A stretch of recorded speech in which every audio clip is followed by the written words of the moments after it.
currently it does not have any user. You can see from here, users are empty. I don't have any user which is logged in. But if I want to watch,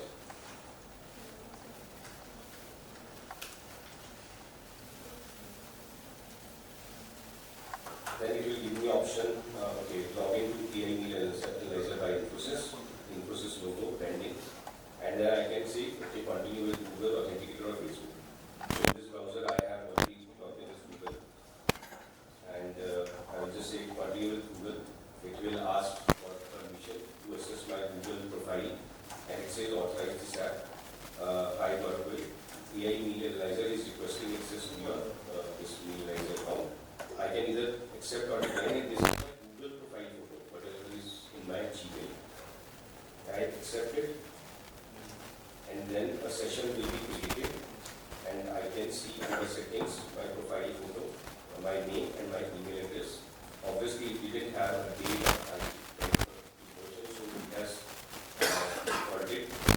And if I go here under users now, so it should come up here as one of the users using this application, which is last login a few seconds ago. Right. Now here if you see, this is our settings screen, profile information where you can calculate your BMI. It will be used in further AI flows. And what is my fitness goal? I can maintain weight, gain muscle or lose weight. And what is my activity level again, that is an input. And if I change anything from a muscle, for example, gain muscle, then it will change my calorie calculations. If I say lose weight, then it will reduce it. And these all are based on Wiftin-George equation. Again, this is a well-known equation for, on which multiple applications depend to calculate what is your daily intake requirement. So that is what we have picked up and incorporated here. And what is my diet preference? Is it balanced, or do I have allergies, or what is my preferred cuisine in case I want some suggestions, and my daily schedule. I eat 2 meals, 3 meals, 5 meals, or even 6 meals a day. So that is what we need. So if I save changes here, currently dashboard will be empty because yesterday there is no nutritional data or scan data. So this is currently empty, but let's go to capture. I can use a camera. This is for mobile use case. In case I am in my I want to FC and I want to scan it. But here I will pick up some image from gallery, and it will take around 15 seconds for us to analyze the image. This is what it is doing. Analyze the image with Azure Vision, and then once it does that, it will go to nutrition IX to fetch the approximate calorie value, approximate according to the surroundings. So for example, I will not know from image whether that is a full plate or a half plate or a quarter plate. So it will take some guidance from the surroundings and then come up with the estimate. And now it is working from my mobile hotspot, so maybe it failed. Let's try again.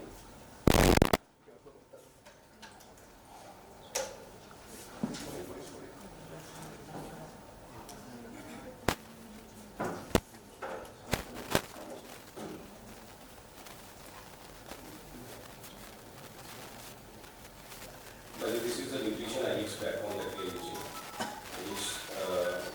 These are the nutrition IX APIs that we are using.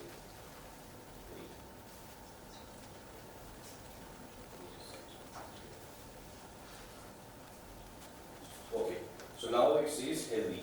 Now someone will ask, how can Chole be healthy? Right? But if I am trying to maybe gain weight, it will be healthy for me. But if I am trying to lose weight, then probably it will not be. So if you see here, the scores are profile aware, right? We compare this meal with your personal goals, preferences, calorie window, nutrition, macronutrition balance, fiber, and adjust the preferences such as low sugar and low sodium. And if you see the details of this calculation, here protein was rated as 22, so it got a score of 100. In this, how we got to 80. Carbs, fats, fibers, depending upon how much is the quantity, that is here. And finally, there is a score that we have done using that geoequation that I told you about. Food items that we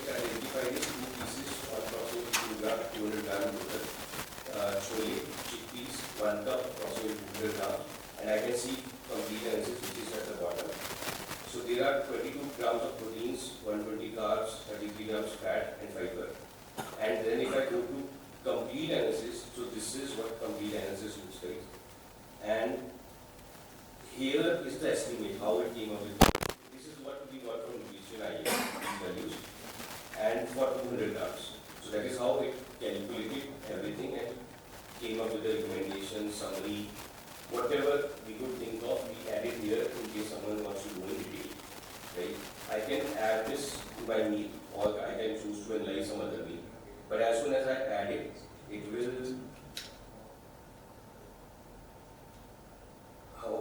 go to this dashboard screen with my today's progress. Right? Then today's meal one scan item here, and I can log another meal or log a target. Right? And if I ask something here, for example, now this is another feature that we added post hackathon because we were asked to make it person ready, and this was one of our items that we wanted to get, but during the hackathon we could not. So if I say, can I have some cashew? Let's see what it says. So it says Gaurav. Okay, this is the first time it is giving me back my name. Otherwise, till now it didn't. I don't know what changed. So since you have nut allergy, consuming cashew could trigger an allergic reaction and should be avoided. Summary, this probably AI would have written, cashew are not safe for you due to your nut allergy. Recommendation is opt for nut-free snacks like seeds, sunflower, pumpkin, or food as a safe alternative. If I go to settings, here that's our mentioned allergies. If I remove it, for example, save it, and now I go to dashboard screen and I ask the same question, can I have cashew? Cashew maybe. It should know that cashew is a nut. So it says yes, you can have cashew as part of your diet, right? Because now I don't have any allergy to it. Right? Same way, if I add some dairy product or milk specifically to my allergy, this will account for that information also. Do it. In some cases, when we were trying to ask, can I have some maybe jalebi? And I was on loose weight. So it would say, no, you cannot. So if I go to, probably try now also. If I go to my goal, loose weight only. Save changes. And I have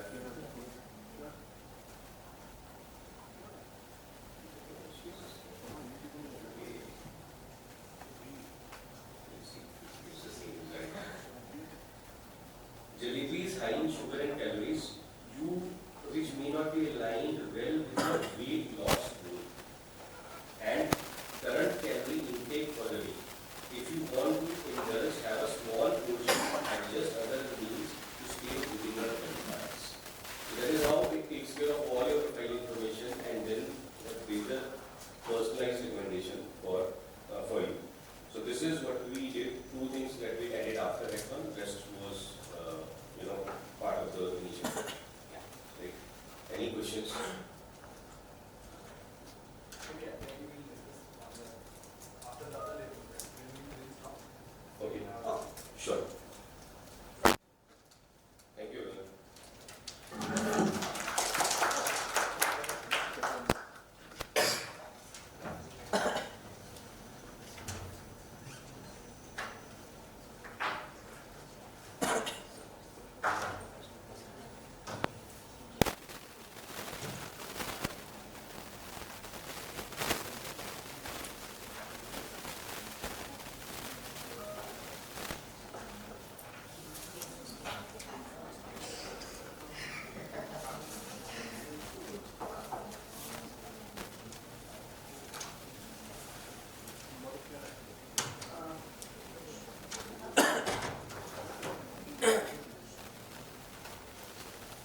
we have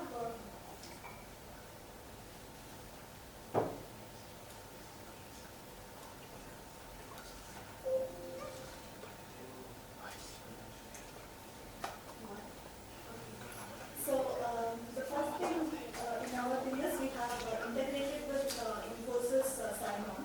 So basically, it will automatically recognize your profile and it will log in with your profile. So based on the user profile, it will track that person's goals, right? So we have a quick action wherein we can log in a meal. So when you click on login meal, you can type in your own whatever you had, or you can choose from the custom foods that are available, already available, and you'll be able to log in. So what happens is this gets added to your calorie index. Over here in today's purpose, we will add 4 calories. Right? The next one is add activity. Next one is add activity. Over here, you will be able to add all your physical actions like walking, cycling, all of it. You will be able to select whatever you did and for how long you did it. So it will get added to your activity and the calories burnt out of it. And the third part is water intake, wherein you will be able to track how many glasses of water you had, and that will also be tracked. All of these are parameters for your BMI. So ultimately, the calories, the activities, water, all of this will ultimately cater to your BMI table. Next is the mood is also an important factor, wherein how happy you are, what's your mood quotient, and how is your energy level, your sleep cycle, all of that matters to your ultimate health, nutritional thing. So you can log in your mood as well. So all of this together contribute to your, over there you can have a breakdown. It will contribute to your overall score. How much good is your health score? It gives 29 out of 100.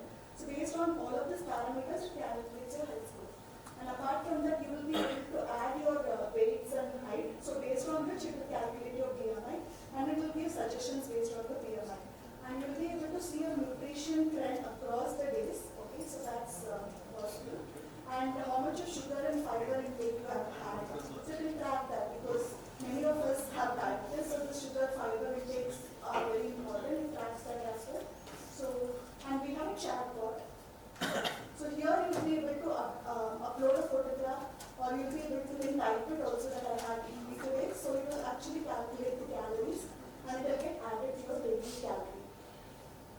It will analyze the photograph also and it will tell what all components are there and it will calculate the calories for it. So this is all our use case.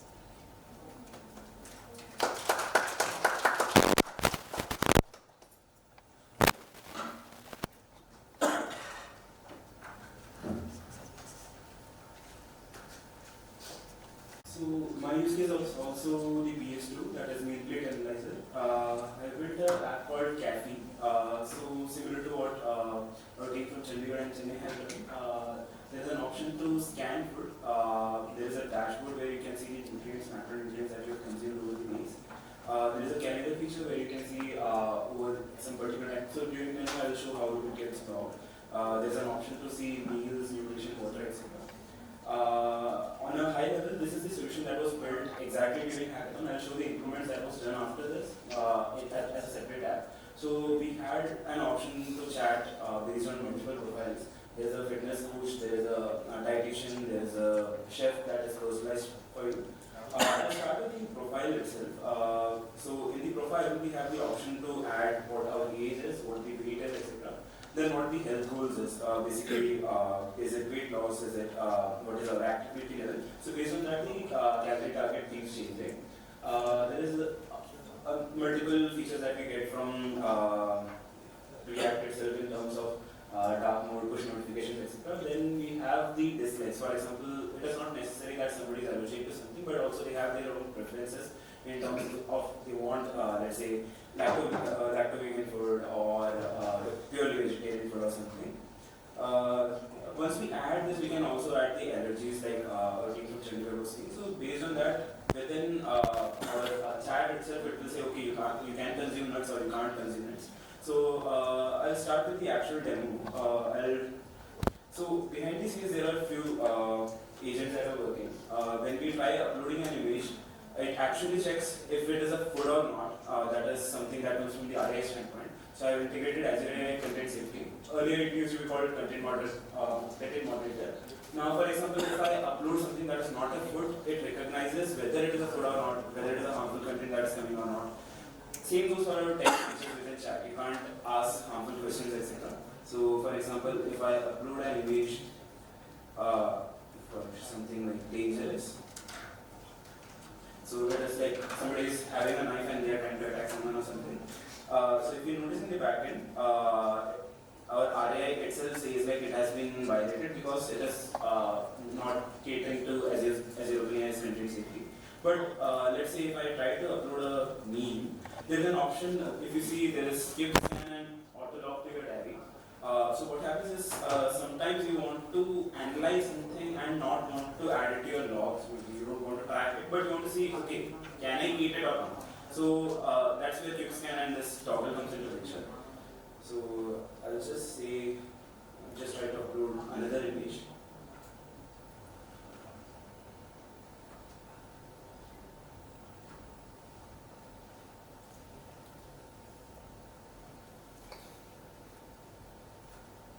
So we can try uploading tacos or maybe veg thali for that matter because it has a lot of food, right? So it tries to, behind the scenes what happens is it tries to call first the Azure OpenAI, Azure Content Safety, then it says, okay, food items are detected. Once the food items are detected, then it goes to see, okay, now I can do the actual analysis.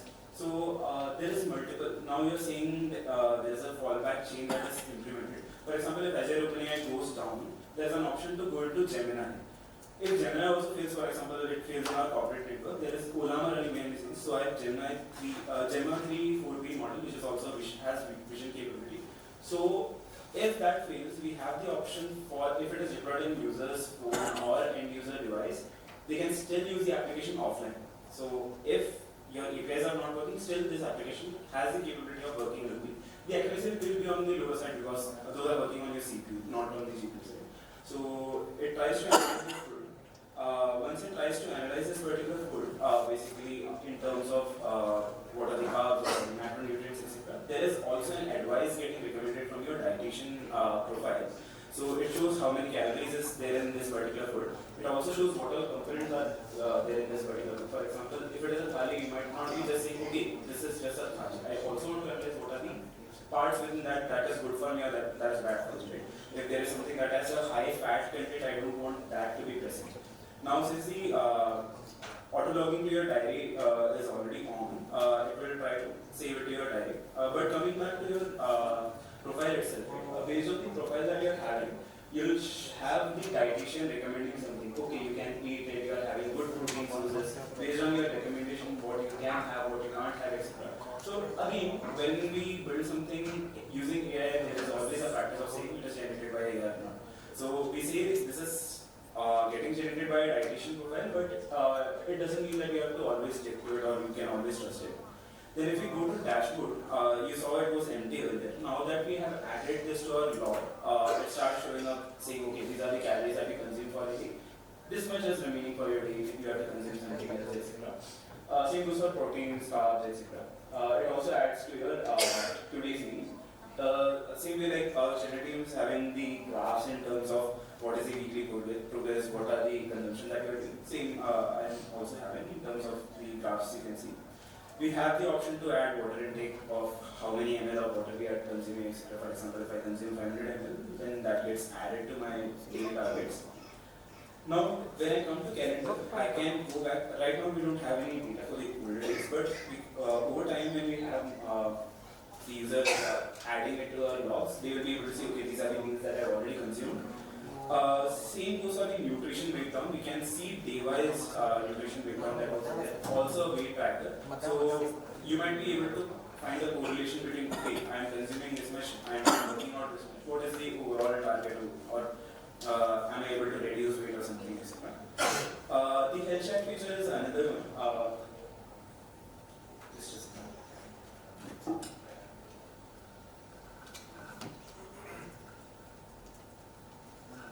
So, like I said, for example, in health chat we might be having the option, can I eat carbs after working out? So, most of the time it is yes, but according to your profile, it is this for you. So it is multiple personas that are there catered to the user. For example, you have a dietitian, you have an option to chat with your personalized chef, etc. So, for example, it is not necessary that you always consume food from somewhere else. You want to prepare something, so there's an option for that as well. Then coming back to the profile, which I've already shown. These are the features that I added later when we saw some of the demos from other teams. Like the option to upload medical report. So if I upload a medical report saying, okay, this is a sample file that I tried. For example, you might be having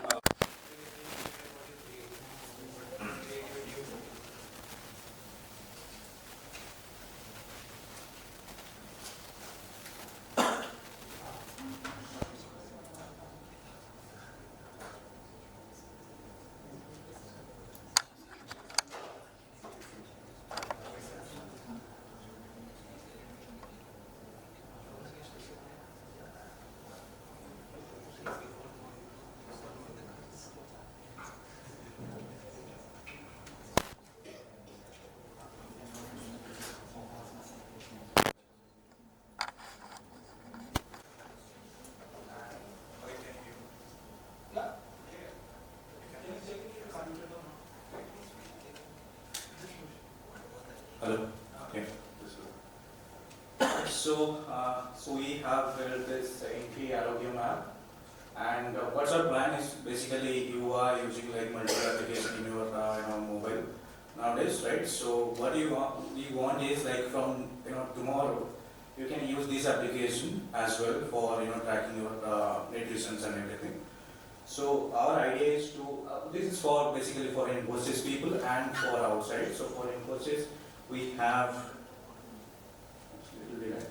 so we have cafeteria and other things as well. So we have integrated all those things so that cafeteria people has access to like how much protein and other things we need, right, for that plate, right, what they are giving, right. So let's go for that. Let's look at this dashboard. We have like this is the weekly score we have, and you can get a graph, and below that you can get weekly points and all those things, and things we'll talk about on these things. Okay, so first thing, let's go to cafeteria. Okay, it's little there. Okay, so our idea is we'll connect to cafeteria because the problem statement was to meal analyze. So we'll click a picture and we'll analyze what we have there, and according to that we'll calculate the nutritions. But the problem is if you go to a cafeteria, first you have to buy that, then we'll click a picture, then let's say your AI will say, okay, it's not good for you, then you can't return it, right? So that's why before that you can use our cafeteria feature here. So it will fetch from all vendors, from all your vendors, yeah. And you can see all those mails they are providing along with those nutrition language as well. And you can click here art log. Alright, so little delay. Again, you can put let's say for lunch. Okay, and now you can go to the logs there, and you can see the daily summary for today, and you can see the lunch as well from here itself. And in cafeteria also there is like other scenarios as well. Let's say what happens is we have multiple vendors, right? So we are going to each vendor and checking what are those for a food plate they are providing. So but here we have like AI pick. So AI will give you recommendations from all those plates, like top 3. So you can choose directly, okay, what you want to grab basically, so basically what will happen, you don't need to waste time there, like go to multiple vendors, check everything and all those things, you will have everything. So before going to the lunch, going for your lunch, then you can just directly come here, check the AI pick, and you can choose here. And you can click the add log here, and you can directly will log to your application basically. So these are some scenarios we are trying to cover. And we have a Arogya application. I mean, it's a chat assistant at health coach. So currently we have like general questions you can ask, and later we'll add like it will have all your context. right? Your user data and everything, so that it can give you suggestions and everything as well. Later maybe we'll go with the MCP server to perform actions as well. Everything you can do from here. Okay, so let's go to other things as well. Yeah, it's pretty delayed. Okay, so it's health information. So basically what we want is like, there might be some health issues and other things as well for employees, right? So they can, click this plus icon, scan their prescription here, prescription or medical documents, everything. So it will, grab all those information, from that document basically. And these things will be, again, will be the source of AI recommendations as well. Okay, let's go back. Again, daily goal as a normal, we are focusing on only 6 nutritions for now. Okay, so you can just edit it and other things you can do here. Okay, let's go to cycle tracking as well. Okay, so generally what people do is they are using different applications to cycle track their cycles and everything. So what do we want?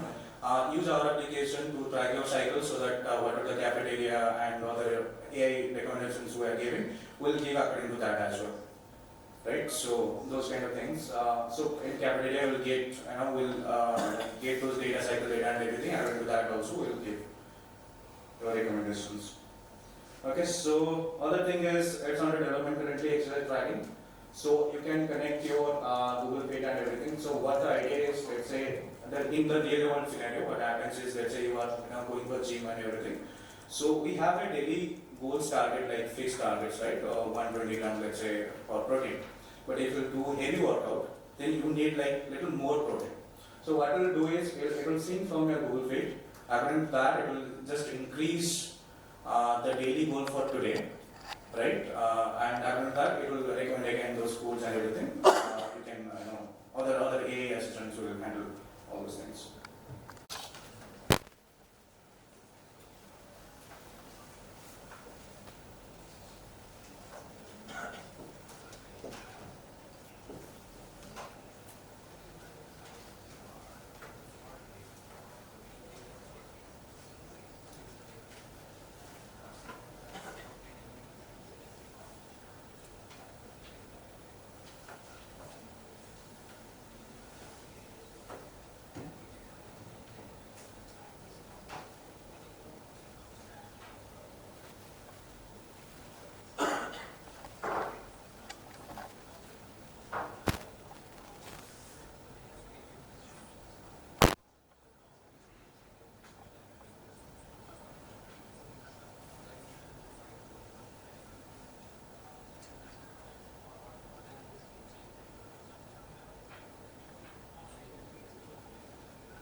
promotions, etc. Then we try to see what are the user goals, etc. What is target is. Let's start with the demo itself. So we had done some improvements. I'll show the exact solution that was built during the 24 hour hackathon. We have a profile wherein we can add the personal information like what the age is, what our current weight is, etc. There's an option to upload our health profile wherein we can directly upload our medical history of some particular blood profile, etc. Once you upload that, you'll be able to see what are the vital stats we are having, what are the allergies we might be having.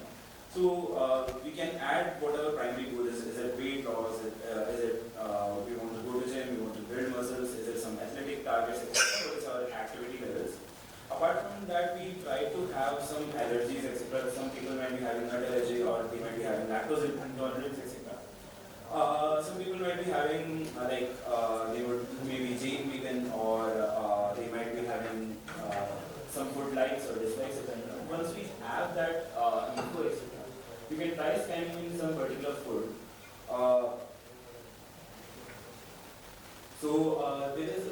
There are few features within this particular application. There could be an option wherein you might be trying to upload a meal, but accidentally you might have uploaded a non-food image. For example, I might upload an image of a cat maybe.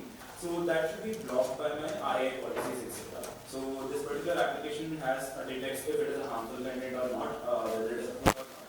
So within backend itself, you can see this image has appeared to be food item. But what if we upload an actual food? What happens behind the scenes? So we might be trying to eat a pizza, or we might be eating veg thali maybe in our DCs. So I'll try uploading one of those images.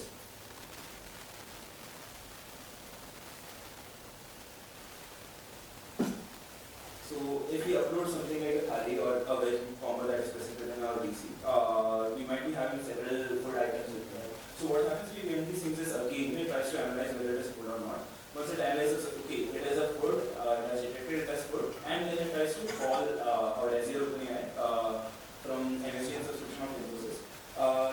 Then it tries to analyze what the content is. There are several agents running behind the scenes which analyze based on your profile whether you can consume it or not. What are the carbs present in each of these components, etc. It takes a while, so if we go behind the scenes, it tries to analyze for each and everything. Behind the scenes, it also tries to call US FDA's API. So US Food Department also gives you the macronutrients, etc. For some of the foods, etc. For koi they might not be having, but for other food items, etc. they might be having. So we don't just rely on LLM itself to come up with an answer, but also the other external APIs, so that we have a validation. When we go to production, we don't want it to hallucinate and say, okay, this is the analysis we want. So there are few APIs running behind the scenes. So once the analysis is completed for your food, it says what the overall calorie is, what are the proteins, what are the carbs that is specific in your food. Apart from that, you will be able to see item-wise, for example, in veg thali, you might be having multiple components within that. So you will be able to see, okay, what are the calories for each of this particular food? Do you want to consume it or not? So there is an option to do a quick scan or auto log your item. You might just want to scan the image before you even consume it. So you want to log it to my diary, I just want to see how much food, how much content it is. Let's say I'm handling it. Do I want to take it or not? Do I want to avoid some of the content, etc. Apart from that, what happens is there is a validation that is personalized to you based on your profile that you saw. Can you consume it or not based on the profile you are having? Are you allergic to some of the food that are present? Is there allergy in the food or not?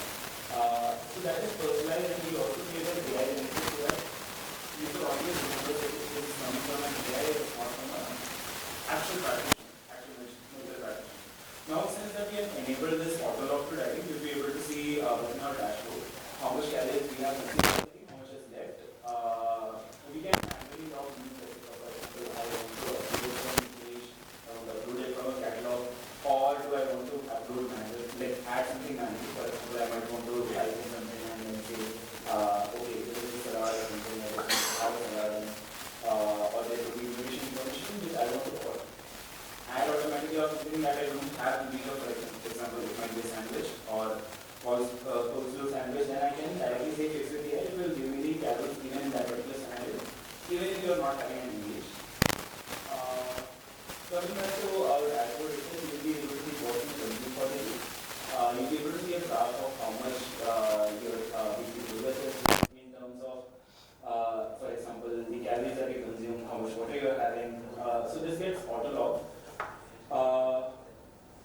You can also do a water tracking, basically if you're consuming water or not, how much water is remaining for the day.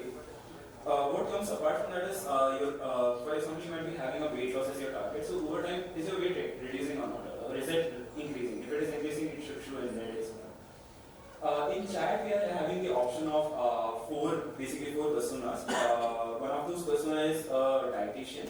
Another one is your coach, fitness coach. The other one is basically direct generic chat that you can do with AI. And then there is a customized chef for you. So what happens in each of this is like dietitian is personalized for you. Saying like, are you having a proper, for example, can you have a plant-based protein or not? You can ask questions based on your profile itself. For example, what is the best plant-based protein sources, etc. For the health coach that you're having, we can ask based on our workouts, etc. Can I consume carbs or not? So it is personalized and you're having each persona specified for you. It is not necessary that you will always consume food from outside. You might want to prepare something for you. So that's where Chef Anthony comes into picture and helps you based on your profile's likes and preferences whether you can consume something or not. So that is the overall application. You can have more goals, you can have more health profiles, some customizations, etc. that we are working on during the final phases of this particular app. That's it from me. Okay, very nice. I can see myself using it once it is ready. Okay, thank you. Very nice.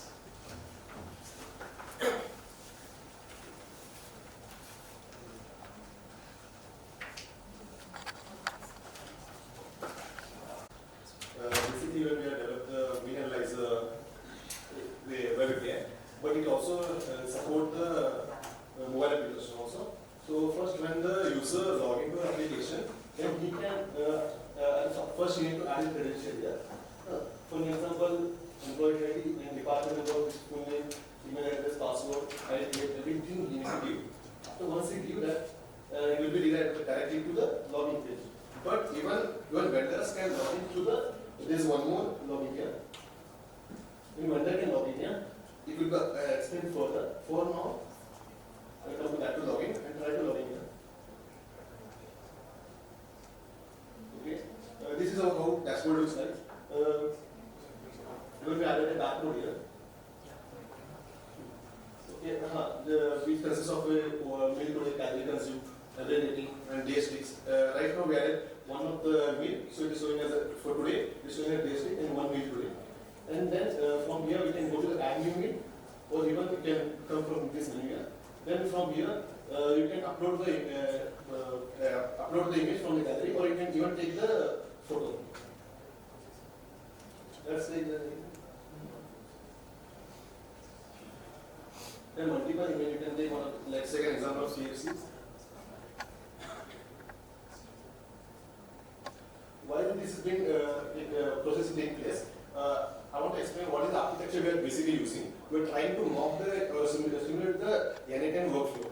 Basically, provide the image. That image will be given to the first. It will be gone to the Azure Vision. The Azure Vision will try to detect that. Once it detected, then our Azure Vision will give the threshold values. Like the confidence level, then confidence level, high confidence, low confidence, medium confidence. After the confidence level, then that all the as per that input, it will go on to the Azure OpenAI. That Azure OpenAI, from here we are trying to go on to one main node. From that node we are giving it to different nodes. Basically using the lambdas here. One node will try to give the one data. I will show it further. As you can see, this is the calorie consumed or detected food done by fried chicken, drumstick, tandoori gravy, and other things. Pepsi soft drinks. This is a personal advice. This personal advice is basically, as you can say, high asking. It is coming while because we are using the in backend we are using the MongoDB. In the user credential, I added my name as asking. Because of that, it's giving a personal advice for me. And this one, as you can see, this is one template is given by one of my node. This it will give the personal advice. Then further, what are the portion of the calorie breakdown? Everything will. This is another node. This macronutrients and this is another node. What are the alternatives of it? This is another one. And BMR based recommendation. So because as you can see the user is 24 years. As you can see age is 24. Using the personal data, it gives the BMR recommendation everything here. If all these nodes are working together, but those nodes don't have the history among themselves or don't have the conversation among themselves. Because of that, we are using the session memory in that to have a conversation. For example, when I click on analyze me, the analyze will be started. That even at a particular time, the session memory will be started. At that, parallelly, all the nodes will start working and session memory will be started. Once all the nodes provide the information, then the session memory will be after the session memory was there, it will be cleaned up. Then further from here, I want to use chatbot here. This is what is included chatbot.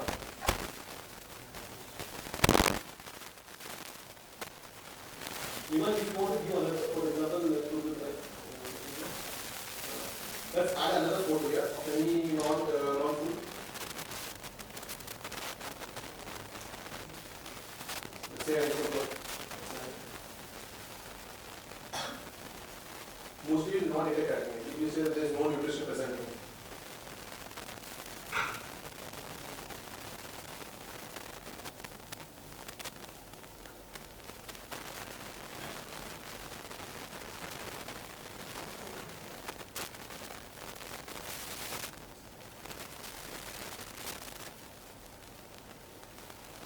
You can see that even the history is updated here. Meal today, salary consumed, everything is been updated. And that data is been added to the our history, meal history. Because there is no calories, you can delete that. Once you delete, it will be able to delete it in the our backend. This is chatbot. In a chatbot, we implement a RAG here. For example, let's say asking our user data, for example, if I ask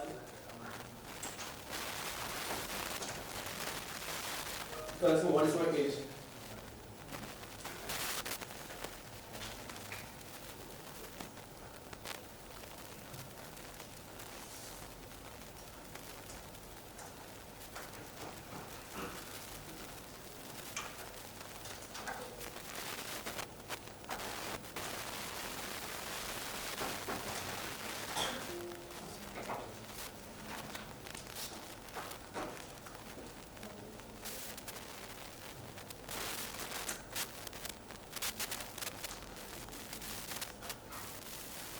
As you can see, it's saying 156 centimeter. It's been added here, height as 156 centimeter. Let's update it here.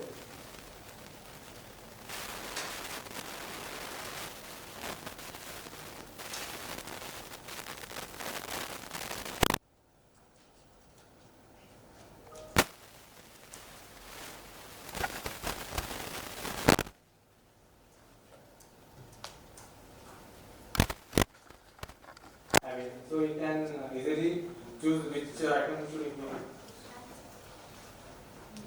And by analyzing all the fields will be pre-populated.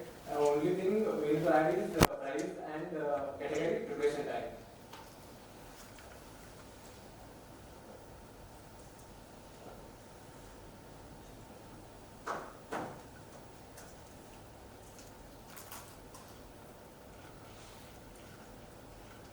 Is get access to the menu.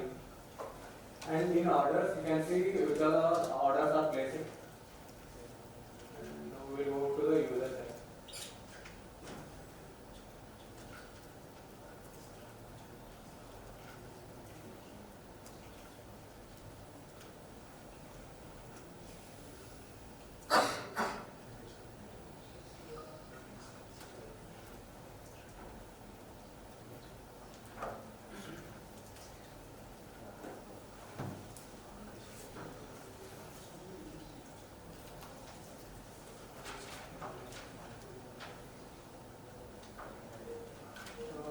In order food, we have added the map with the help of Liquid library. As you can see in Mysore, there are different food courts, and as a fresher, you will be not knowing where are the food courts and where the exact location. It will be consuming lots of time for you. And here you can select, and it is our current location. and here Magna food court and PR stop. And also you can select the direction, it will show the direction also.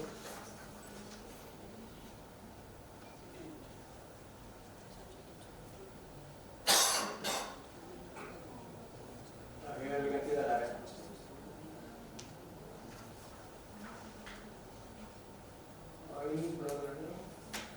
Here you can see the different food courts menu and you can choose anyone.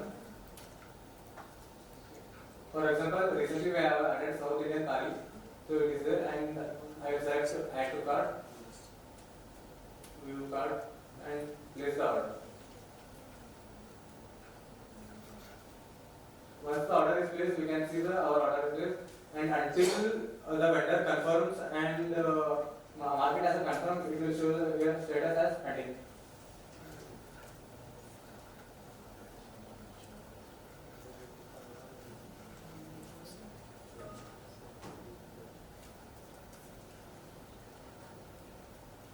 Now you can see active menu items, total orders are 2. So you can see the South Indian Thali is added and here you can change pending to confirm.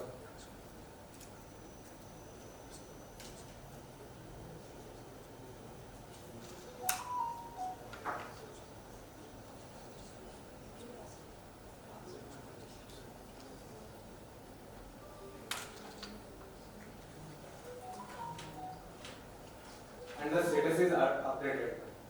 And now we will go for the time.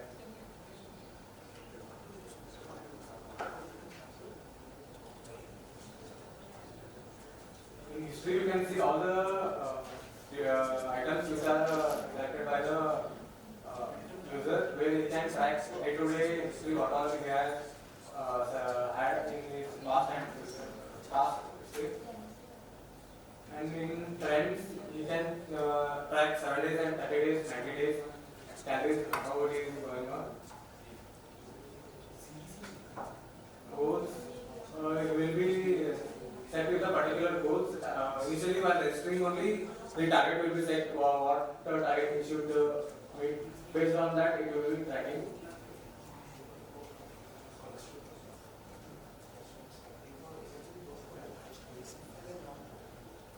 And based on the user profile, recommended videos will be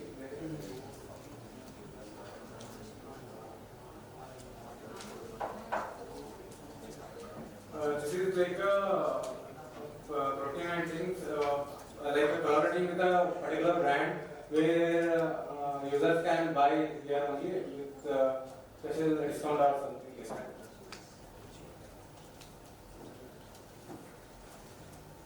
Coming to device education part, so apart from analyzing the means, the application we consider it is important. Like we need to fetch the user's health metrics as well. So in the profile itself, the user will be manually inputting his height, weight, all those metrics. But if he needs some additional metrics to be considered, so we have integrated with the Fitbit thing.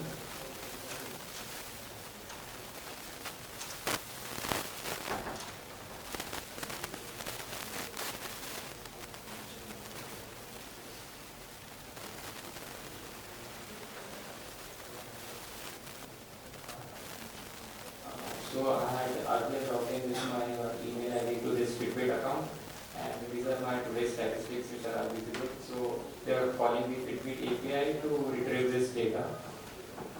And currently this is only for mobile application, but if I had connect any additional devices like a smartwatch or something to my Fitbit account, then if it's for those as well available, we can utilize them to show it here.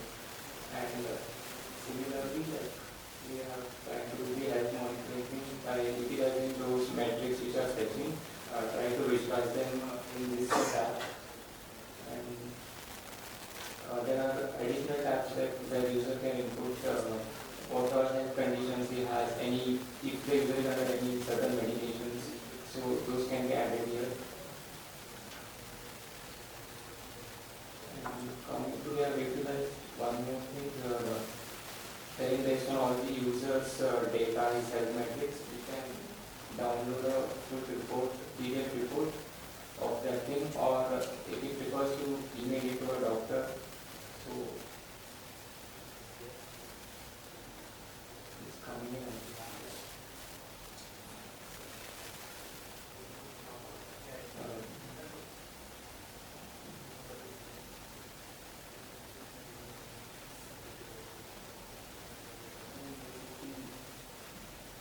Profile section and these metrics can be updated easily.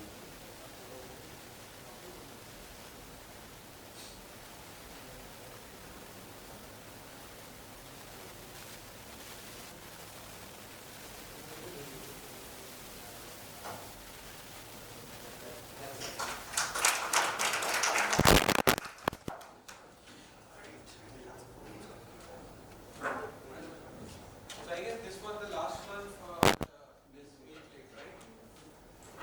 Anyone else with meet date? No.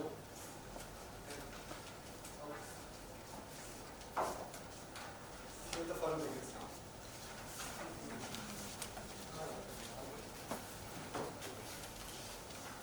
So now all of you have seen the solutions of each other. Right? See the gap.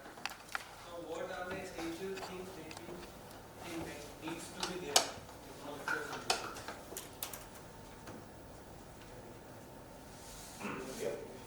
Apart from whatever you saw from each other's functionality, whatever you saw that is given, apart from that, all our solutions combined, if there are things which still can be added, if there was, that is what in the next 5-10 minutes will be based on.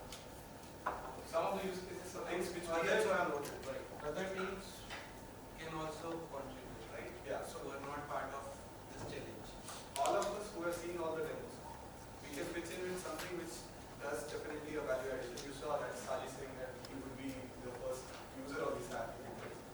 So that is the target goal which we want to achieve. So now, as a part of brainstorming, whatever we have outlined, you guys know what your app lacks or what additional value addition we can bring into it. We just need to notify your business. So means we also have some solutions in the same which we can discuss. First thing is I noticed like in human analysis, we are analyzing whatever we are doing, whatever we are doing. But is there we keep data like if I'm not eating healthy for 2 days, I will do a one. And even I know this is not good for me, I ate it. And I want whatever AI or whatever is implemented to remember that I ate this thing and it is high in fat or carbs. And maybe in the next 2 days or maybe when the suddenly I could invest my time in adding something healthy to it. But there should be some proactive approach also. Like if a person is still not following that kind of diet, they should get some notification or in the front screen, they should see that they are engaging in the red zone right now.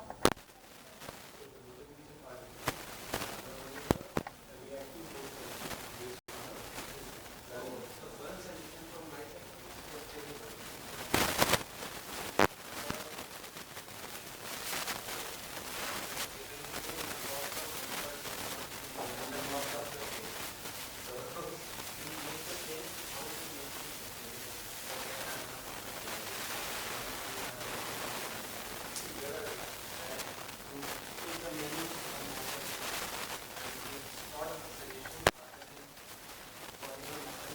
sustainable. Right now, our aim is to build it first, the things that are minimum. And mostly decide a menu a week in advance. Right? So we can make it sustainable, reduce that cost, that you don't need to call a vision or you don't need to do that sort of fast. Okay. Any other? QR code scanning, anyone?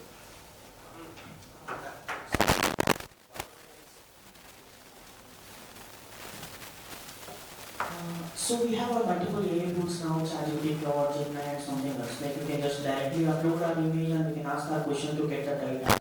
What kind of data we want, we can just ask that, and we get to know the output. And if we have the prompt, then we get it directly. So we just wanted to know what specifically we have done it in our application. So, as a part of development, right, so there are various ways this will be evaluated, not just for functional completion, but the same scalability, sustainability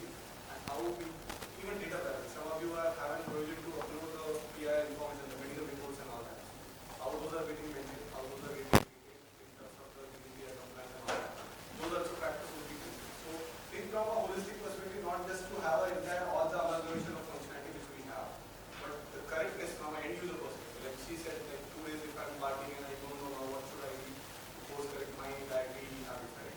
So all those things will play in a key role in terms of user behavior.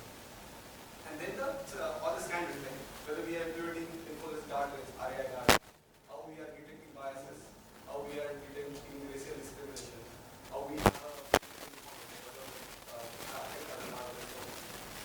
so those things also should be part of your solution when you have a final product ready. Does that answer your question?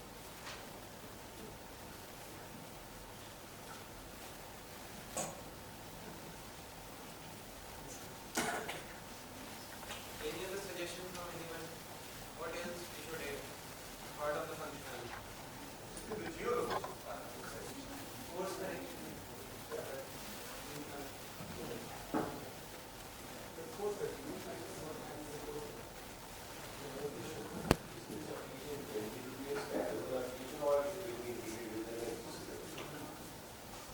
This for now, Azure is a standalone thing.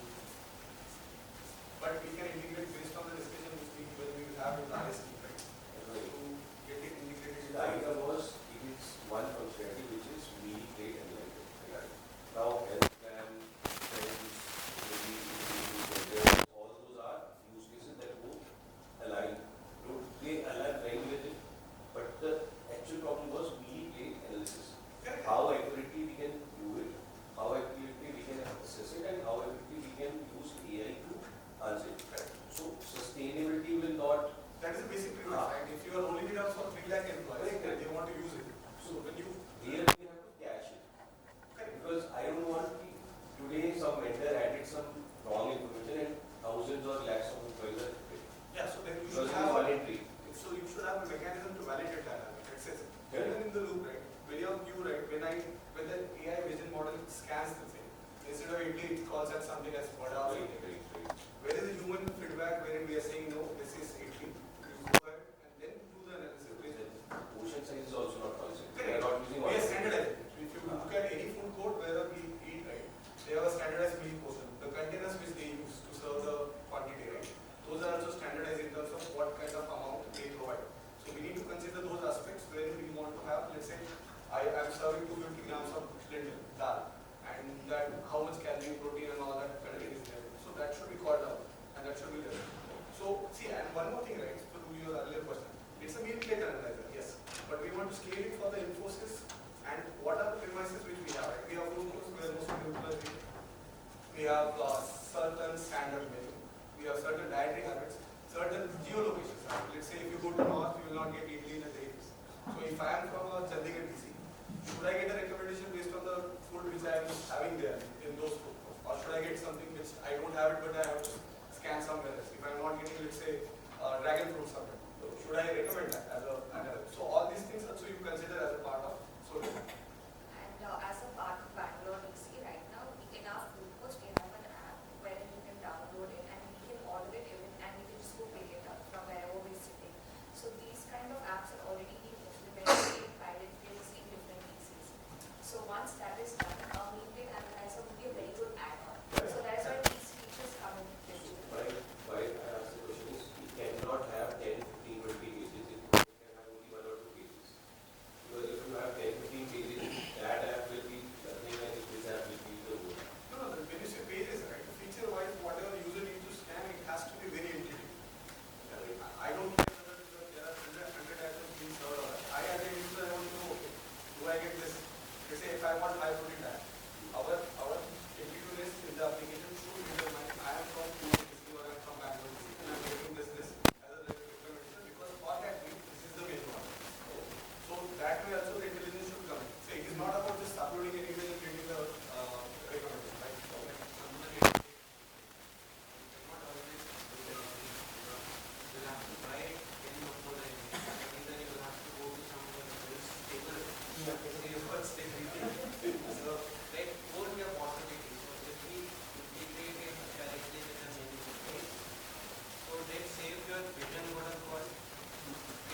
scenario is that, right? It will be on all facets, not just the adding tons of features, but making it relevant to the Infosys BF program which we want to. That is the theme for this year. Right?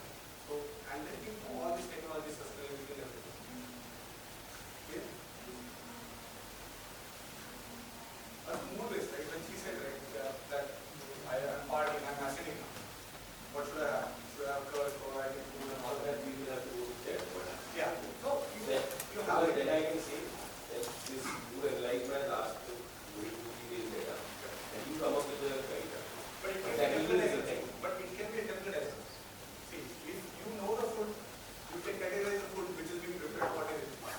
I'm just giving it. You know the food, what is being prepared for in the food store. What kind of, we know already how much food we get into that.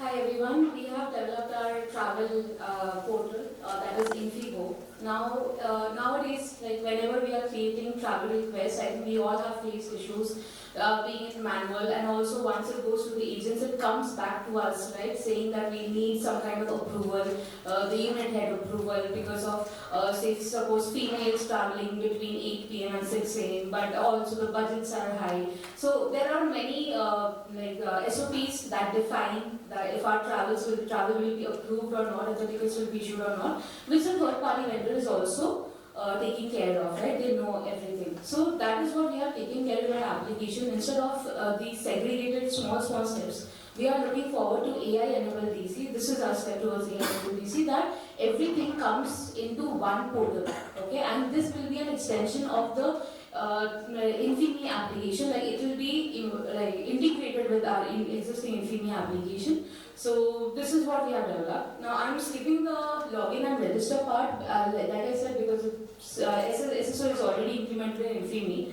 So this is our personal information page, and you can see that these are the basic data for the user, okay, and the below is the travel preferences. So these preferences will be taken into account when the tickets are being issued, right? So you will have noticed that the vendors, the third-party vendors, they send us over a mail that they require the data from us, right? Like the meal preference, the seat preference, the preferred airline, etc. So just basic data we are capturing here, and then these will be used, taken up during the ticket creation.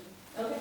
So ticket creation mainly we will be using our chat feature. Okay, this will be interactive. This will be very highly interactive. Okay, so suppose I want to create a travel request. Okay, so I will choose between flight or train. So let me type here flight, and then which city you are traveling from. Suppose Kolkata and then Bangalore. Date. Okay, so whatever is required in our current application is what we will fill in here.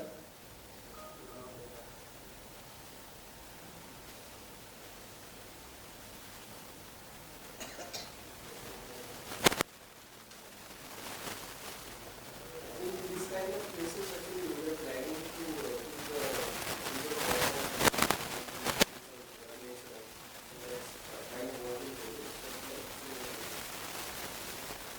Okay. Now, like I said, right, our application will be integrated with the multiple SOPs that we have. Okay. So with this, it has detected that the budget has exceeded. Now, if the budget has exceeded, we have to get that approval. Now, what we do, we mail the person directly or via someone. So instead of doing that, we have the option to edit the mail in our portal. Okay. So suppose I type here yes, then this pop-up comes up. Okay, so whoever you want to send the mail to, then CC. If you do not want to send it to the unit head directly, you can have their mail IDs. Then you are CCing the other people you want in the mail chain, the subject. Everything is editable, but it is also pre-filled in case you do not want to edit it. Okay, so then whatever is the like travel request about, okay, everything will be pre-filled and you just hit the send button. Okay? Okay, so now after this is being sent, we will be taking into account, like the unit head will have mail in their inbox, so they have the option to approve it. They can type OK or approve, whatever is our like current scenario, and once it is OK or approved, it will come under the notification section. Okay. Now you can see now. Obviously, we do not have a unit head approval now, so we have kind of mocked the data here, saying that we have a pre-approval received. Okay. So once we have that pre-approval, we can proceed with flight and accommodation bookings. And this is where you search for the flights. Okay. Your departure date, return, everything will be pre-filled once again. Okay. One-way return, economy, deluxe, everything. You just choose from this place. And then you will have an option for the flight tickets, okay, or the flight details. So these are the outbound flights from Kolkata to Pune, and then the return flights are. Okay. So the return flights are also listed down here. Okay. Now, if you want to travel by a train, just select the trains option. Okay, and the train listings are also available along with the price. You can see on the right hand side. Okay. So suppose let me go back to flights and I select. So suppose I select Air India and then Indigo. Okay, Indigo might be it didn't go, so let me select SpiceJet or something else. Now I click on continue to hotels. Okay, so based on that those particular dates, okay, you can see the dates are also visible here for 2 nights. All the listed hotels which are available will be there. Okay, you can select something from the range, say suppose 5,000 to 10,000 is your budget. Just select it from this, and if you want to sort by, then you can. Near to far or whatever is it, you can just sort by and then you select one. Okay. Now after you select, you go to cab section. Now here you will enter your pickup location. So ideally this will be your house or whatever, wherever you are. Okay. So let me type here something, and then it goes to the airport. So these are again pre-filled data like you have in the existing travel portal. This is part of the enhancement that we have taken up to start first round evaluations. Okay. So then return journey, similarly, then airport to home, we again type here our home address. Now once it is done, we click on review booking, where you will have a summary of the outbound flight, the return flight, hotel details, cab details, whatever you have selected, and the total cost.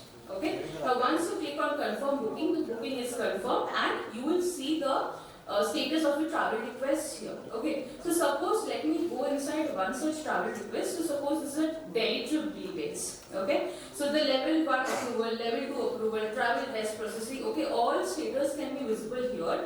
Flight details, you can also download the PDF of the flight details if you want to refer it in future.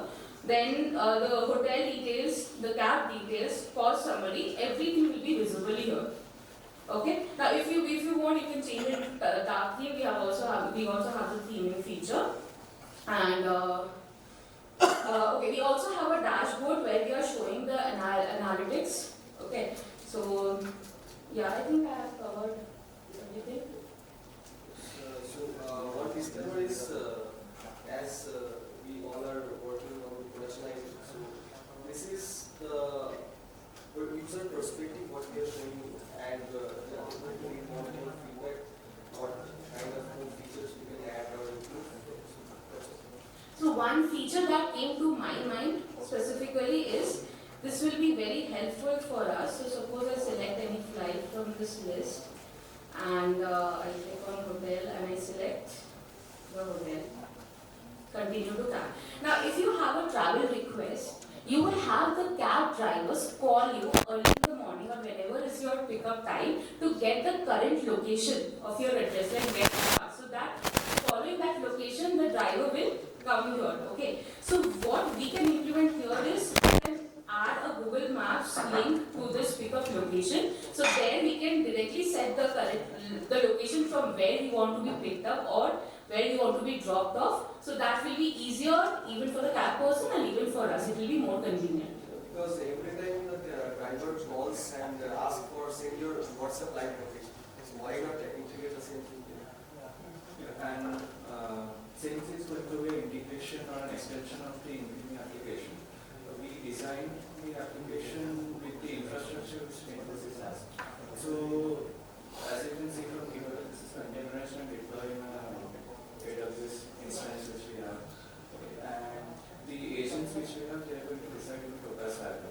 Okay. So RAI, RBD, everything is taken care of there. So all the information, everything that we want is taken care of. Our API layer and UI layer is just going to sit on top of it. UI layer anyways is going to be an extension of the Infinity, which is going to be a micro front end in Angular. And then the backend is going to be a Spring Boot application. But as of now, we are building it in Fast API. We will try to move it to Spring Boot if we can do it. But yeah, as of now, we are building it in Fast, but that also will be moving to Spring Boot.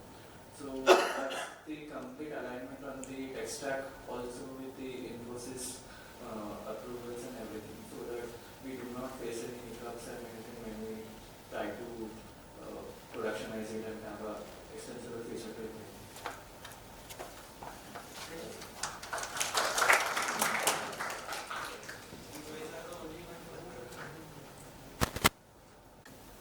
I had to take a flight in Bangalore. Then have a arrangement done from Bangalore to Mumbai. Then not a problem. Then we have a very policy stages wherever we want to travel to each location where there is no direct flight. How does it get handled? So pick up, drop, pick up again from to and to. There are so many moving emails. We have 8 to 10 emails we get. But and it keeps changing. There are certain things even for the budget approach and all that. It keeps changing. So I would say what are the problems? Like see, we are brainstorming. So just list out the problems so that we when we ECC we go by No, like we are keeping that for extending our capability because will be allocated by default. So we will not be complicating our solutions. Also, some locations do not have that. Yeah, just like Moza. No, does not have. Yes. No, it's not even guest house. It's Yeah, not okay, direct. by default, at least the information. See, we don't want to have that integration where we have the ECC information being displayed. We don't want that. What we want is, but at least the integration where you can see that ECC is allocated to that person or not, and then have that displayed so that then you propose the options, whatever the order options are, these things. We are going to take care of a unique situation, especially for Indo DC, where they do not even have a guest house. Right? So if you're trying to book a travel request to Indo, it doesn't get approved. If accommodation is taken care of there. So those things where they do not even have a guest house, we will try to take care of it.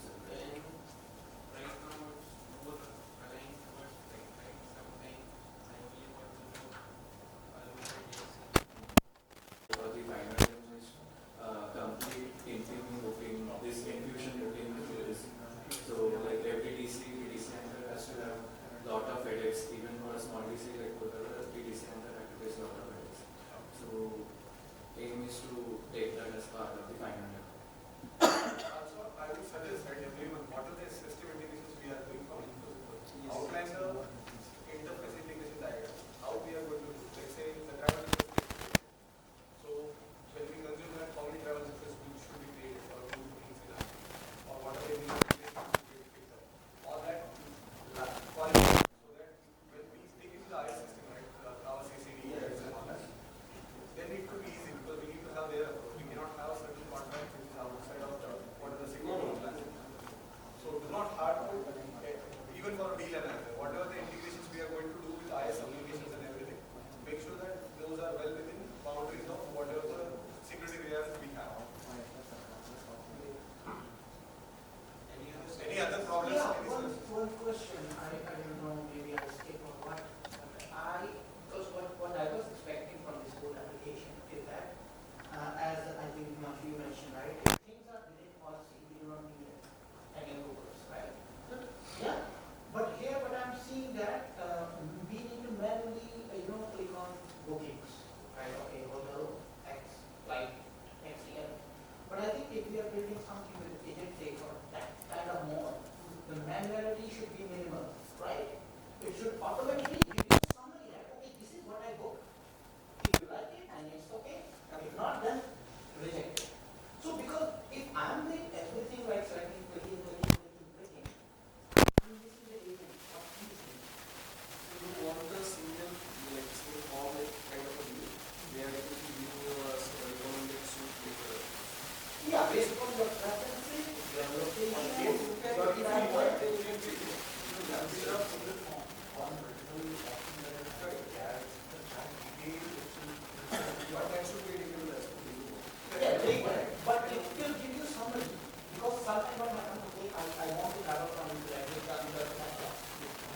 in category. So as you have a context to violate. That's it. This is the input. Now agent has to take all the decisions and give me something like, okay, this is what I'm trying to go for. Is it okay for you or not? If you say deny, then it will give you another option, which is for a single block at the end. And here what I see that you are taking everything associated to API. So hello, I'm feeling glad to be here and feeling little tense as well. Okay. So yeah, so these are your incident management system with AI powered with automobile capabilities. So I just wanted to explain you the architecture first so that we'll get to know the technical related things first and we'll get to know the demo later. So I just wanted to just create some architecture using AI. So we just used a nano button instead of using photos, we just used the architecture for it. So this is looking little application. I just wanted to show you the better one. Yeah. So this is an architecture. Here you can see what type of applications we just used and what is the front end, what kind of things we have used for AWT, we have used authentication and everything, and what type of integration service now, all these things we have integrated.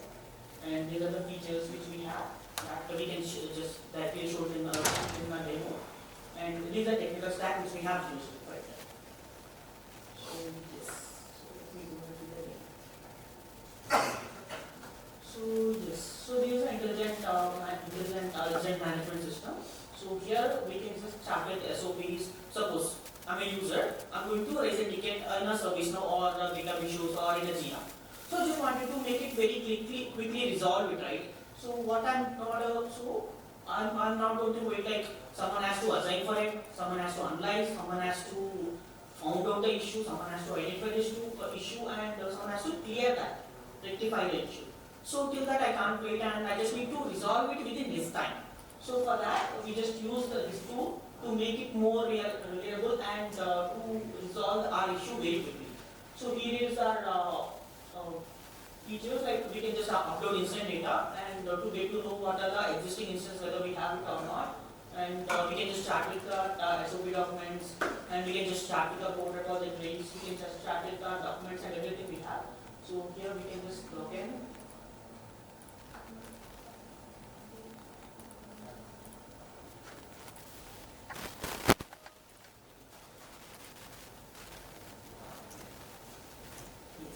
So these are dashboard. Here we can see what kind of, how many instances are uploaded, how many SOP documents we have, code files, whether it will be ready or not.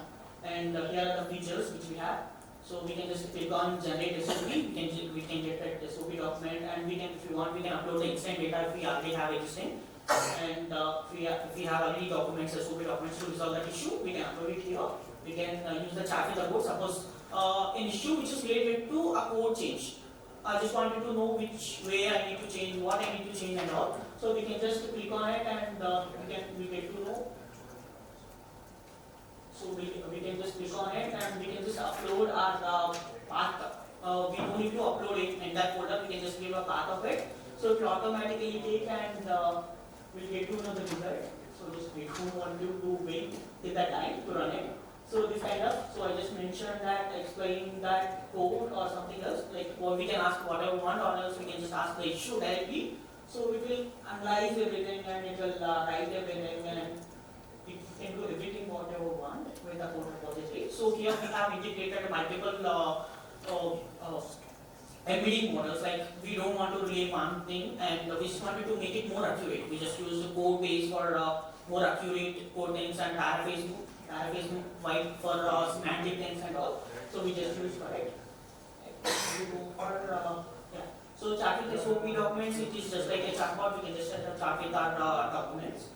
So just wanted to go ahead with all tickets. So here we can see what are the tickets which we already have in our service now, or else GitHub issues, or else on Jira ticket. So we fetch all the tickets here. We get to know how much time they are selling here. So these are real-time data we are just directly fetching from the service now, and we can see all the details previously used. So we can just click on it and it will automatically find that thing and it will execute that, and we can see the results also here. And it will automatically integrate with the service now. The comments will be updated in service now directly, and we can see it in service now directly. updated, and even we can see automation resolution for completed and everything, we can see that. So, and we have integrated one more feature here. Suppose if I'm going to, so the issue is main priority, and I just wanted to resolve that issue very quickly. Maybe a user assignee may not available on the time. So we have integrated something called call feature here. Based on priority, we can just trigger it. So once we trigger it, and automatically we get some call here. So we can also talk with the code. Suppose like what is the issue, what kind of resolution I need to do. So we can do everything.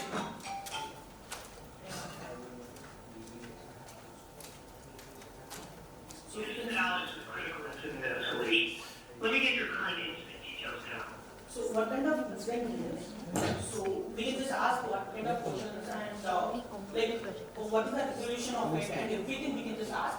And I just wanted to close it because some credit issue. Okay. So here we have integrated call feature as well. Suppose I just wanted to resolve the issue, user not available, we can just get it from here. User will get the call, user will get to know each and every details about this incident, along with incident resolution details and everything.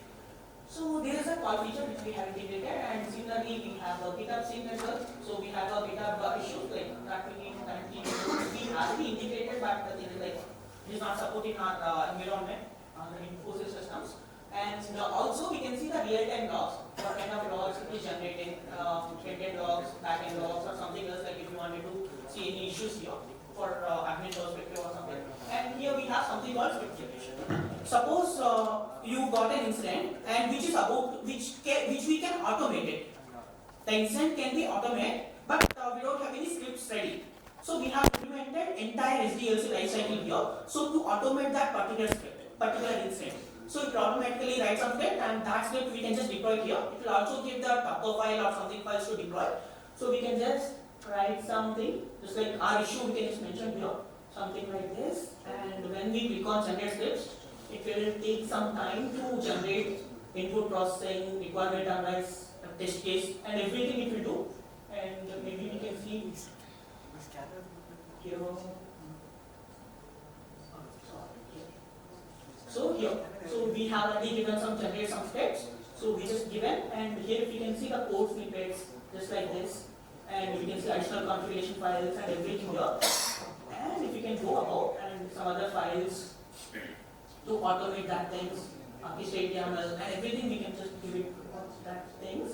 And here is an overview, and we get to know the overview of that issue. And here we can see what is the architecture, test coverage, security, Jira status, and everything. And we automatically create Jira, but we are going to do some changes in Jira things so that we can do. And if you wanted to download any complete project or architecture, that we can do it from here. And here we can see the architecture. So it is already by default architecture. We just automatically generate using AI. So here we have layers, here we have metrics and everything. We can see how we want, and this is a code part which we have received. So these are testing coverage. So it got generated 6 test cases. Here we can see functional test cases, integrated test cases, security related, performance related test cases, edge cases, negative cases and everything. So that we can see here. And if you wanted to see any metrics of it, so there is entire SDLC lifecycle metrics that we can see here. And finally we have documentation of our use case. So we can just click on our document. I don't know whether it will work. I think we are out of. Okay. So we are out of some credits for AI. We just use the Gemini for it, and it will automatically generate some document, and we'll get to know each properly. So everything entire end-to-end SDLC lifecycle view. So that's it. And yeah, thank you. And please let me know if you have any comments, suggestions, or feedback. That's it from me. Yours is also incident, right? And we are discussing Project management system. So initially, while going through what systems we have already present in Infosys, we ran through whatever the ISD system is already present, what is the HD, CAG, whatever we already have. And we noticed one thing, like both for resolvers and users, we face one thing, that there are a lot of fields that we need to fill. And many of them could be auto-populated, many of them are repetitive.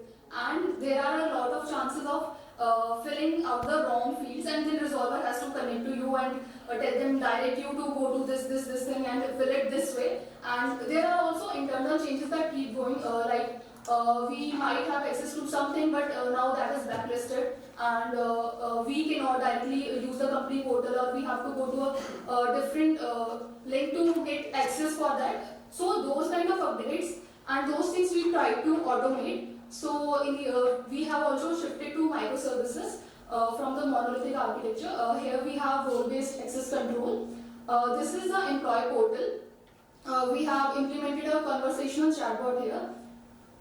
So this is the chatbot. We also have multi-modal input system. We could also add whatever images or errors here directly. So I'm not able to connect any online DBs using Python scripts.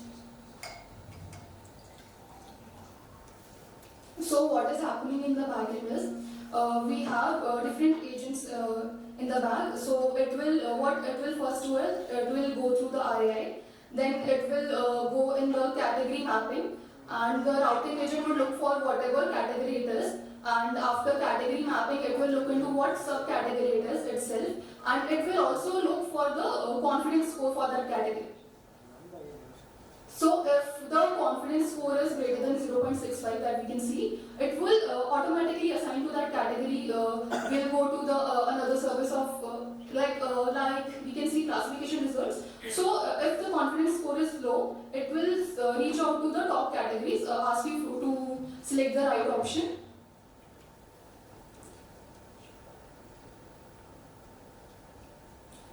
Now what happened is ticket is created, and it has shown you like what if a resolver is assigned, if you are authorized for that particular. So we also have departments mapped, whatever accesses we have or we don't have, and the subcategory category. We can go to the tickets and check what ticket is raised, or what is the status of that ticket, and who is assigned, do we have access, all those things. We can try with the multi-model input as well. Also, in case the system feels like the issue we gave is very vague and it needs a clarification.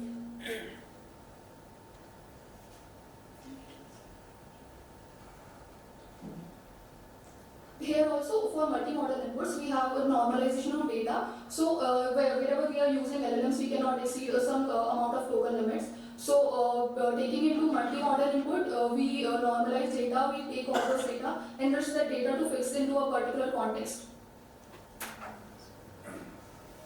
So this is HILF we have implemented. So each question is very specific to what error you are facing. And based on those clarification questions, the context we have given is also getting to get improved.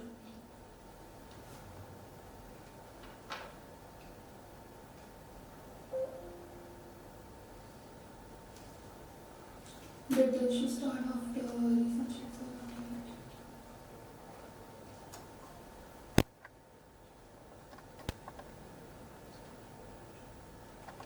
Okay, so now it has looked out in all the available scripts we have and whatever the subcategories we have, and we are going to choose whatever subcategory it fits in. Just in case it doesn't fit in any subcategory, we have an option to directly raise a ticket that will be directly assigned to a resolver based on the level of the ticket. So here also we don't have access, so that is assigned to a supervisor level, that is level 2 of resolver. We have 2 levels of resolvers, and those are also mapped based on the what is the category and subcategory of the ticket, whatever locations we are in. We can see tickets. Can you show the tickets? Okay, so this is a supervisor dashboard. This can you map it on my tickets? Here we can see all the tickets, different status of the tickets. Can you open all the tickets? Okay, what is the risk level of the ticket? What is the category, subcategory? User information is auto-populated. Issue description and whoever the resolvers are assigned, what team it is assigned to.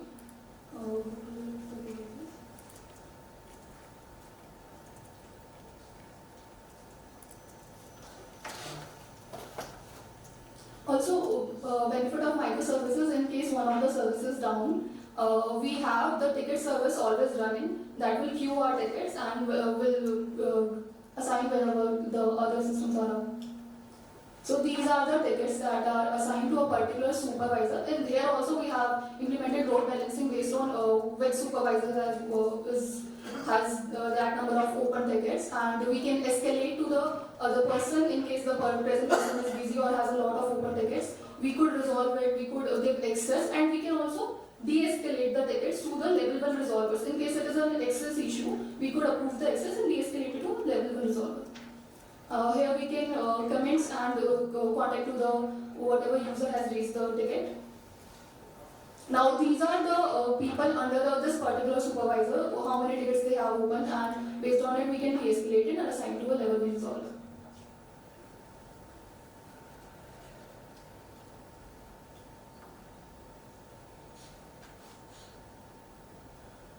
Also, if you notice, it is running on HTTPS. So, we have used the OpenSSL self-signed certificate, another production feature we try to integrate, access constraints. Also, on supervisor portal, if you see, priority is written, some tickets, every ticket that is shown on the supervisor portal is sorted in a particular way that based on the urgency score, the ticket will be present on the top. You'll see that some ticket with a priority level medium is on the top, then some ticket with a priority level high. And that is because urgency score depends on whatever the business impact that ticket has, how much is the recency score of that ticket, how many people it is impacting, and how long it is open. This is the resolver portal. For a particular resolver, what is the knowledge bases, all the SOPs they have, and these are the tickets that is assigned to them. They could view, resolve, escalate. Also, can you tell me in the employee portal, we have 3 agents here out there. So there is a low risk agent, medium risk agent, and high risk agent. High risk agent will take you to the supervisor's portal. Medium risk is for resolvers, and low risk agent is an auto AI bot that will simulate the AI tools. That what it will do is we always have SOPs present in the backend, and we can use many of the tools that could automatically resolve tickets. That will lose the burden by 50 to 70% on the resolvers itself. So what it will do, it will search in the present DB, whatever previous tickets we have, whatever SOPs we have, whatever tools that are already integrated with it, and it will look into it, it will find a particular SOP, it will show the steps, proactive steps that a user could take to resolve it from their end. If it is not possible to resolve from their end, if it is not resolved, they could also rate the ticket. That feedback will degrade the rating of that ticket, so that from next time when we search for the tickets, in the history of database, it will prioritize the tickets which have higher ratings, prioritize the SOPs that have higher ratings, and they could, and then AI bot could automatically resolve much of the issues.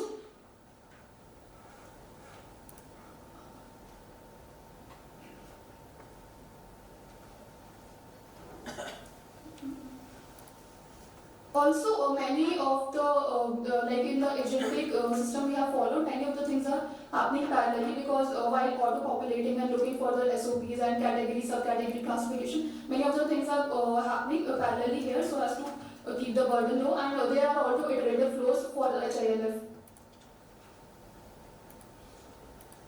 Yeah, that's it from us.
once he clicks on that, he can actually complete that part. Just taking one example and think what all can be automated, what we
So Bangalore DC person fixed the issue in let's say 2 days. Pune DC person is taking 14 days. That way that is happening. So how do you mitigate that knowledge? Also, this application should enable us to have a sense. See, it doesn't mean AI also recommended. It is simple automation. It can be just AI augmentation. So these facets also should be considered. In my experience, the best thing is as soon as the ticket is being created, a person is allocated for that. Yeah. Immediately a message should also go because I have seen that Yeah, it doesn't. all my CCD tickets were resolved by chatting to the person much more quickly than waiting for him to, respond sometime. Yeah. See, their working hours are limited.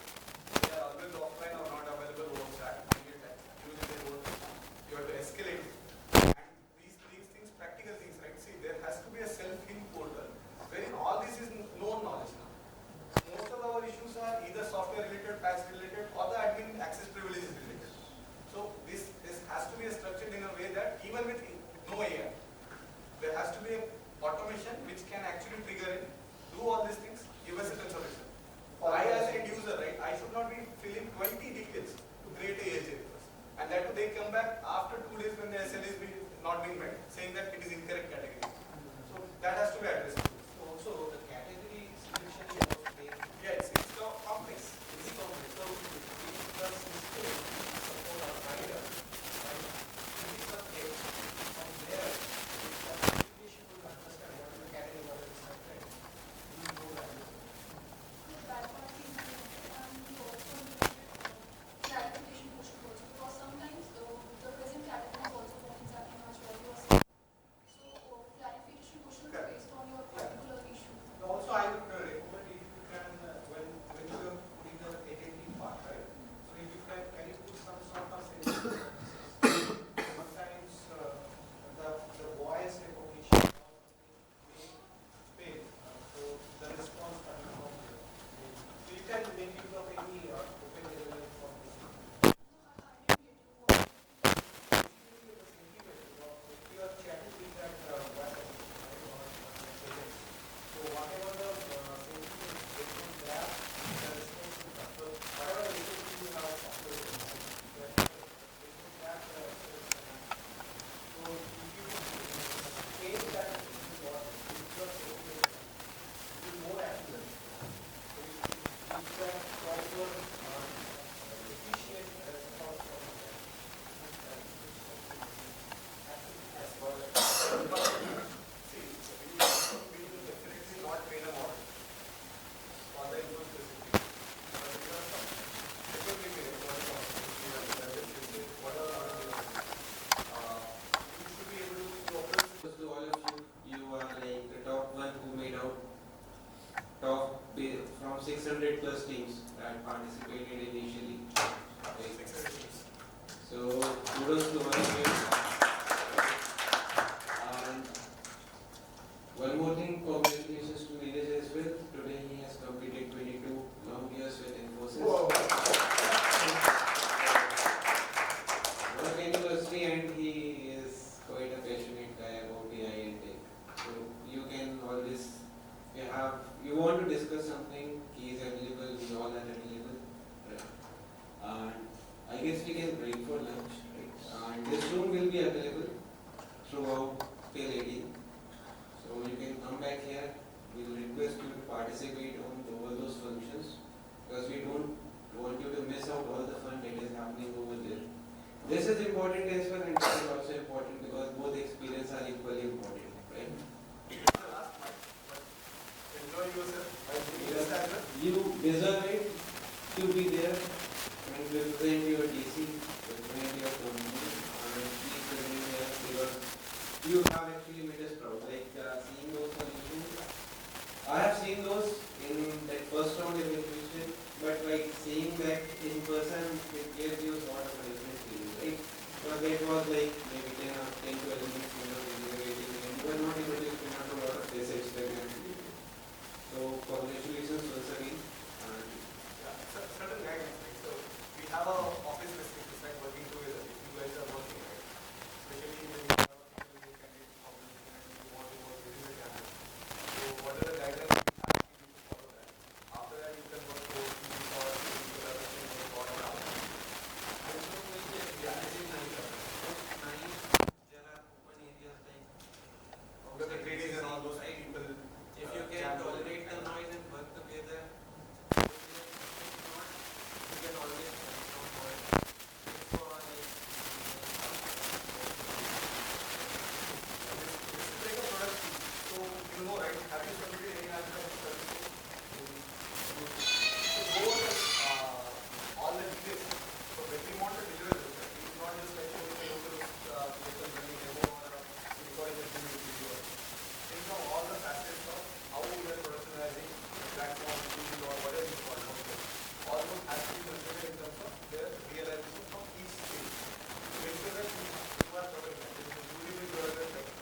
try to bring in as many leaders as we can and give you the right visibility.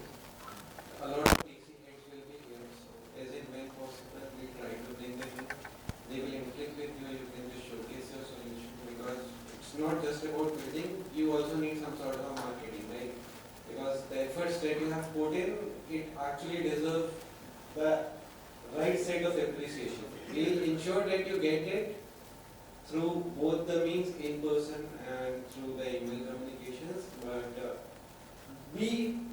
try to be here. If not possible, you can obviously go for short breaks or whatever it is.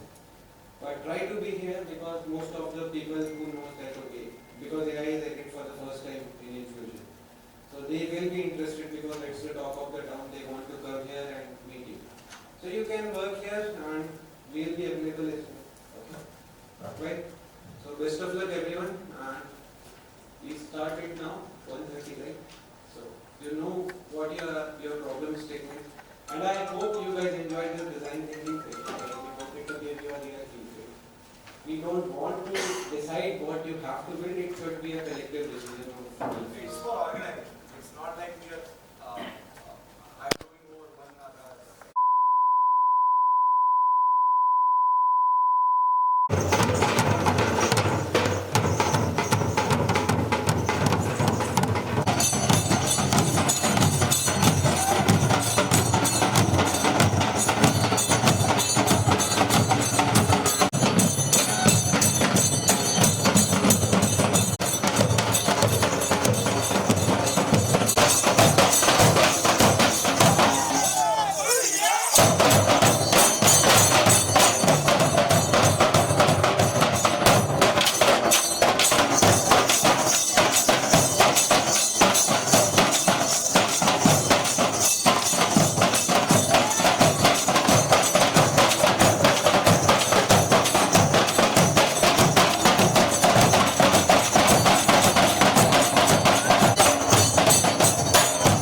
Next, Bhubaneswar.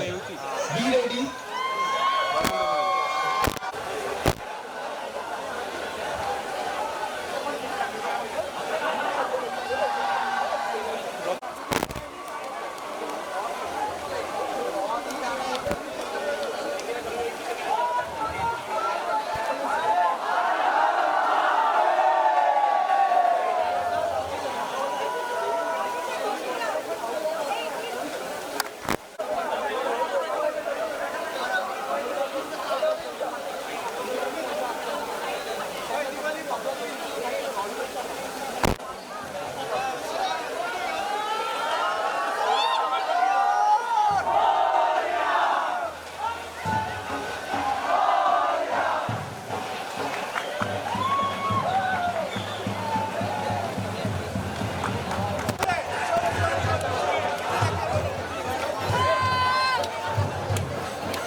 Here. We need a cheer, okay? 3, 2, 1, cheer!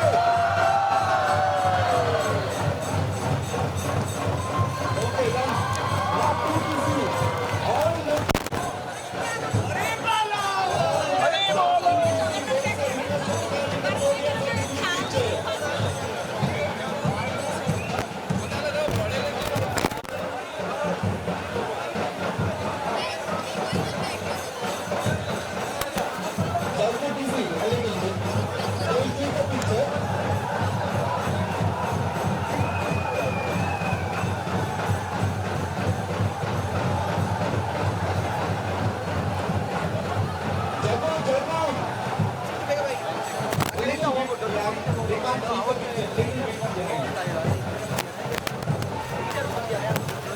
Okay, now please we need a cheer, okay?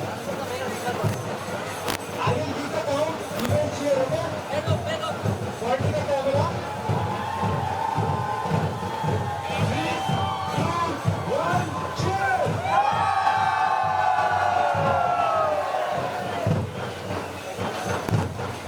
Okay, next, Pune police officer requested to come here. Pune, this is Pune. All police officer requested to come in the program and no pictures.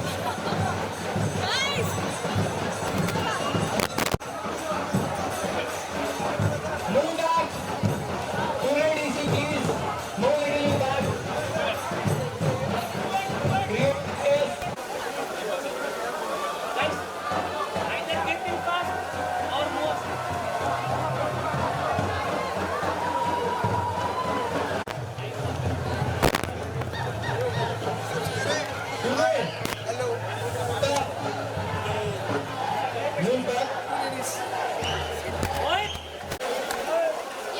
Guys, this is photo we are closing. Come back, it's for you only. Guys. We have leaders waiting for you people and you are all outside.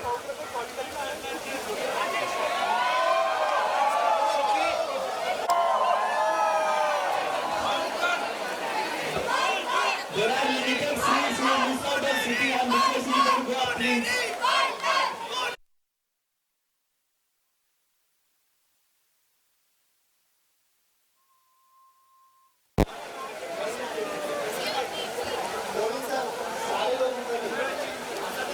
Team, we are so sorry. We are asking to go up, but the leaders are upstage and you will not get seats as well. The limited seats. Please go quickly. Let us stand and watch the entire show. I request you to please move ahead quickly.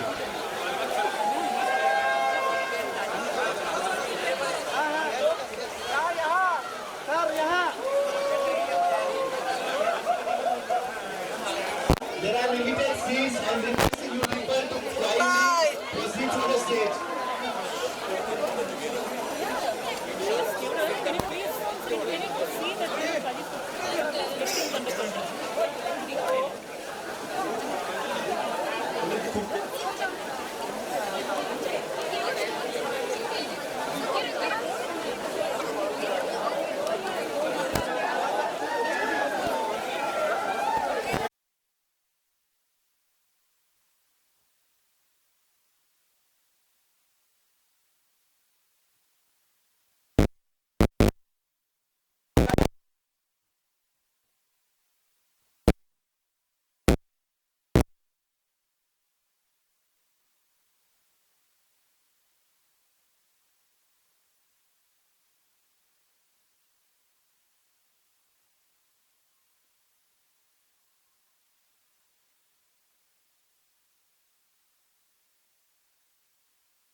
Capture blue team, I request you to go on screen 4.